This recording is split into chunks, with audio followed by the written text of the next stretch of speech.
ಬಂಧುಗಳೇ ನಮಸ್ಕಾರ. ನಿಮಗೆಲ್ಲರಿಗೂ ಸ್ಟಾರ್ ಚಂದ್ರು ಯೂಟ್ಯೂಬ್ ಚಾನಲ್ಗೆ ಸ್ವಾಗತ ಸುಸ್ವಾಗತ. ಬಂಧುಗಳೇ, ಮೊದಲಿಗೆ ಎಲ್ರಿಗೂ ಯುಗಾದಿ ಹಬ್ಬದ ಶುಭಾಶಯಗಳು. ಅಂದ್ರೆ ಹಿಂದೂ ಧರ್ಮದ ಪ್ರಕಾರ ಹೊಸ ವರ್ಷದ ಆರ್ಥಿಕ ಶುಭಾಶಯಗಳು ಎಲ್ರಿಗೂ. ಬಂಧುಗಳೇ, ಯುಗಾದಿ ಹಬ್ಬದಲ್ಲಿ ಹರಳೆಣ್ಣೆ ಹಚ್ಚಿ ಸ್ನಾನ ಮಾಡಬೇಕು. ಏನಕ್ಕೆ?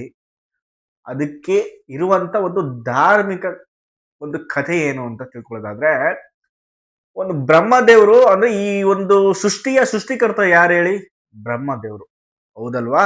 ಹಾಗೆ ಈ ಸೃಷ್ಟಿಯನ್ನು ಆರಂಭಿಸಿದ ಮೊದಲ ದಿನವೇ ಯುಗಾದಿ ಹಬ್ಬ. ಅಂದ್ರೆ ಈ ಯುಗಾದಿ ದಿನ ಸೃಷ್ಟಿಯನ್ನು ಆರಂಭವಾದ ಕಾಲ ಅಂತ ನಾವು ಕರಿತೀವಿ ಸ್ನೇಹಿತರೆ.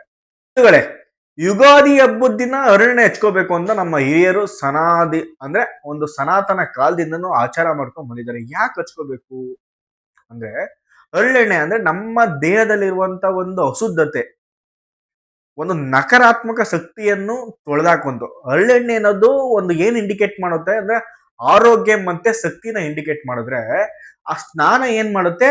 ಒಂದು ಪರಿಶುದ್ಧತೆ, ಒಂದು ನೈರ್ಮಲ್ಯ, ಈ ಒಂದು ಇಂಡಿಕೇಶನ್ ಮಾಡುತ್ತೆ. ಅಂದ್ರೆ ಹರಳೆಣ್ಣೆ ಸ್ನಾನ ಮಾಡಿದ್ರೆ ಒಂದು ನಕಾರಾತ್ಮಕ ಶಕ್ತಿ ತೊಲಗಿ ನಮ್ಮ ಒಂದು ದೇಹದಲ್ಲಿ ಒಂದು ಪಾಸಿಟಿವ್ ಎನರ್ಜಿ ಬರಲಿ ಅನ್ನೋದು ಕೂಡ ನಮ್ಮ ಒಂದು ಒಂದು ಪೂರ್ವಜರ ನಂಬಿಕೆ. ಅದು ಒಂದು ಯುಗಾದಿ ಹಬ್ಬ ದಿನ ಅಂದ್ರೆ ವರ್ಷದ ಮೊದಲ ದಿನ ಆಗಿರೋದ್ರಿಂದ ನಮ್ಗೆ ಒಂದು ಕೆಟ್ಟ ವಿಚಾರಗಳೇನಿದೆ, ಕೆಟ್ಟ ನಕಾರಾತ್ಮಕ ಶಕ್ತಿಗಳಿಂದ ಅದೆಲ್ಲ ತೊಳೆದು ಒಂದು ಹೊಸ ಆರಂಭ, ಅದೇ ಯುಗದ ಆರಂಭ ಆಗ್ಲಿ ಅಂತ ನಾವು ಯುಗಾದಿ ದಿನ ಹರಳೆಣ್ಣೆ ಹಚ್ಚಿ ಸ್ನಾನ ಮಾಡ್ತೀವಿ, ಹೌದಲ್ವಾ?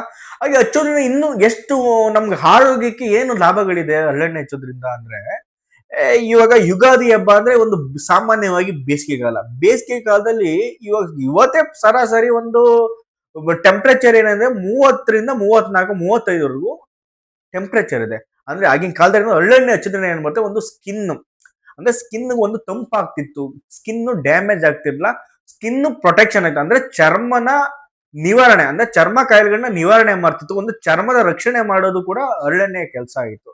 ಹಾಗೆ ಮತ್ತೆ ಹರಳೆಣ್ಣೆಯಲ್ಲಿ ನಾವು ಒಂದು ಹೊಟ್ಟೆ ಕೆಟ್ಟಿದ್ರೆ, ಒಂದು ಡೈಜೆಷನ್ ಸಮಸ್ಯೆ ಏನಾರ ಆದ್ರೆ ಹರಳೆಣ್ಣೆ ಕುಡಿಯ ಅಂತ ಹೇಳೋರು ಅಂತ, ಅಲ್ವಾ? ಹಾಗೆ ಹರಳೆಣ್ಣೆಯಲ್ಲಿ ಒಂದು ಡೈಜೆಷನ್ ಪವರ್ನ ಇನ್ಕ್ರೀಸ್ ಮಾಡುವಂತದ್ದು, ಉನ್ನತ ಮಟ್ಟಕ್ಕೆ ಮಾಡುವಂತ ಒಂದು ಶಕ್ತಿ ಕೂಡ ಇದೆ ಸ್ನೇಹಿತರೆ. ಹಾಗೆ ಮತ್ತೆ ಕೆಲವರಿಗೆ ಒಂದು ಡ್ರೈ ಐ ಅಂತ ಹೇಳ್ತೀವಿ, ಅಂದ್ರೆ ಕಣ್ಣು ಒಣಗೋದು, ಕಣ್ಣಲ್ಲಿ ಕೆಲವರಿಗೆ ಏನಾಗುತ್ತೆ, ಡ್ರೈ ಹಣ್ಣು ಉರಿ ಆಗ್ತಾ ಇರುತ್ತೆ. ಸೊ ಅಂತ ಹರಳೆಣ್ಣೆ ಹಚ್ಚಿದ್ರೆ ಏನಪ್ಪಾ ಅಂದ್ರೆ ಈ ಒಂದು ಡ್ರೈ ಐನೆಸ್ ಏನಿರುತ್ತೆ ಅದು ಕೂಡ ಕಡಿಮೆ ಆಗುತ್ತೆ.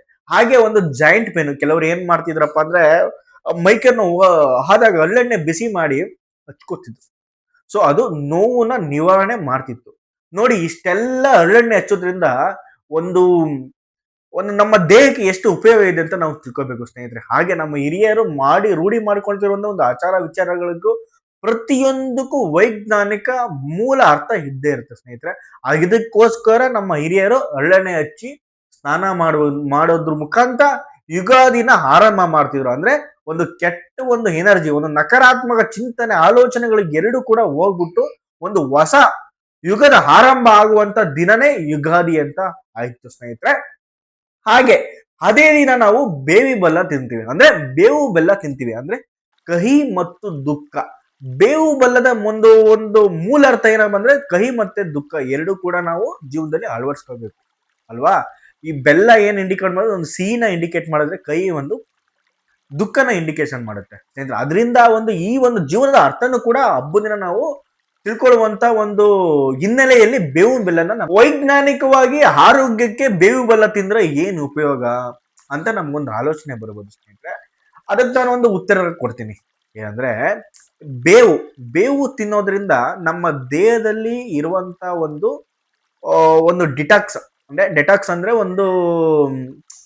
ಒಂದು ಬೇವು ತಿನ್ನೋದ್ರಿಂದ ನಮ್ಮ ದೇಹದಲ್ಲಿ ಇರುವಂತ ಒಂದು ವಿಷಕಾರಿ ವಸ್ತುಗಳು ಕೂಡ ಈಚೆ ಬರುತ್ತೆ. ಹಾಗೆ ನಮ್ಮ ದೇಹದಲ್ಲಿ ಇಮ್ಯುನಿಟಿ ಪವರ್ ಅಂದ್ರೆ ರೋಗ ನಿರೋಧಕ ಶಕ್ತಿ ಹೆಚ್ಚಿಗೆ ಆಗುತ್ತೆ. ಹಾಗೆ ಸ್ಕಿನ್ ಸಮಸ್ಯೆಗಳೆಲ್ಲ ಬರೋದಿಲ್ಲ. ಅದಕ್ಕೆ ಇವಾಗ ನೀಮ್ ಸೋಪ್ ಎಲ್ಲ ನಾವು ಕಂಡಿದ್ದೀವಿ ನೋಡಿ.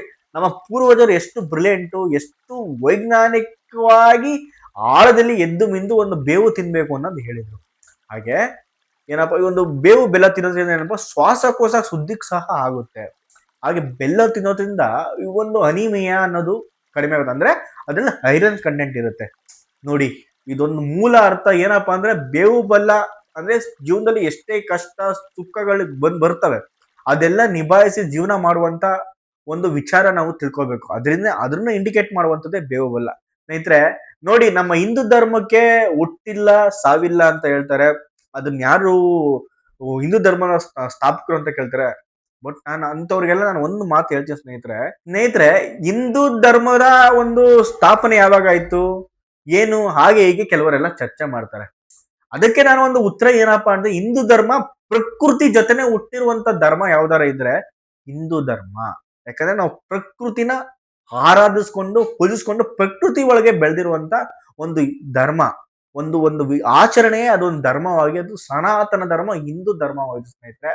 ದಯಮಾಡಿ ನಾನು ಎಲ್ರಿಗೂ ನಾನು ಮನವಿ ಮಾಡ್ತೀನಿ, ಏನಪ್ಪಾ ಅಂದ್ರೆ ನಮ್ಮ ಹಿರಿಯರು ಆಚರಿಸ್ಕೊಂಡು ಬಂದಿರುವಂತ ಆಚಾರ ವಿಚಾರಗಳನ್ನ ನಾವು ಇದು ಜನರೇಷನ್ ಅಂತ ಹೇಳ್ತೀವಿ ಪಾಲನೆ ಮಾಡ್ಕೊಂಡು ಹೋಗೋಣ. ಎಲ್ರು ಬೇವು ಬೆಲ್ಲ ತಿಂದು ಒಳ್ಳೆ ಮಾತಾಡಿ, ಹಾಗೆ ಹರಳೆಣ್ಣೆ ಸ್ನಾನ ಅಂತೂ ಮಾಡ್ಲೇಬೇಕು. ಇವಾಗಂತೂ ತುಂಬಾ ಟೆಂಪರೇಚರ್ ಜಾಸ್ತಿ ಇದೆ. ಪ್ರತಿ ಹಬ್ಬನೂ ಕೂಡ ನಮ್ಮ ಹಿರಿಯರು ಏನೇನು ಹೇಳ್ಕೊಟ್ಟಿದ್ರೆ ಅದೆಲ್ಲ ಸಂಪ್ರದಾಯಗಳನ್ನ ಆಚರಣೆ ಮಾಡೋಣ, ನಮ್ಮ ಧರ್ಮನ ಉಳಿಸ್ಕೋಣ. ಜೈ ಸನಾತನ, ಜೈ ಆಯುರ್ವೇದ.